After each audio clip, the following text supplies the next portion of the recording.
So, this week's lesson is kind of a bridge between communication and commitment. And it's just a tutorial about remembering your why. So, when I've shared this with folks before in an email, and I've had the subject line of remember your why, I've debated whether that should end with a question mark. Remember your why? Do you remember the reason that you took on the challenge of leading the change you're leading? Or an exclamation point. Remember your why.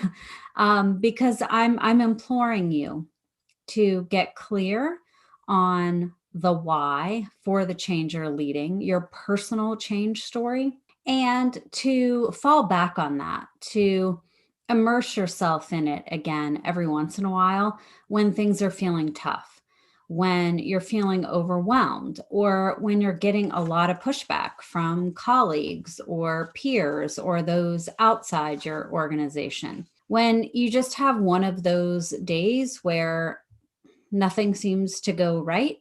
And the urgent is really crowding out the important, or distractions are draining your energy. This is when your why can be incredibly helpful. It's the why that keeps you going, that helps you focus and reminds you what really matters. It inspires you and others to do the work that it takes to make the difference that you're striving to make in the world. I've put together a few tools to help you remember, to get clear, and to spread your why. Practice kind of writing that little personal change story that articulates your why, that makes that explicit. I want you to take, 15, maybe 20 minutes and just jot down bullet points.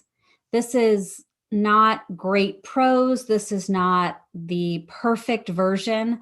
This is your super not great. I usually use another word, super not great first draft. And it's just some thoughts about a personal experience, something that really led you to this place, to the desire to be leading this change now. And I bet that many of you have shared elements of that story or that personal experience, that aha moment that you had with others as you were maybe applying for the job you have, or when you've been articulating your ideas for change with your spouse or a friend or with colleagues. So just spend 15, 20 minutes and really just jot down some bullet points. But you want to think about what was the before situation, before you had the experience, the aha moment.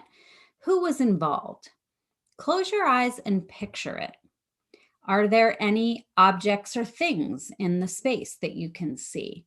What were you feeling? And then your aha moment, the kind of transition, that moment that you realized something had to change. What was the trigger? Was it a crisis? What made you realize you'd had enough of the status quo? What got your attention? Again, try to be specific and tangible.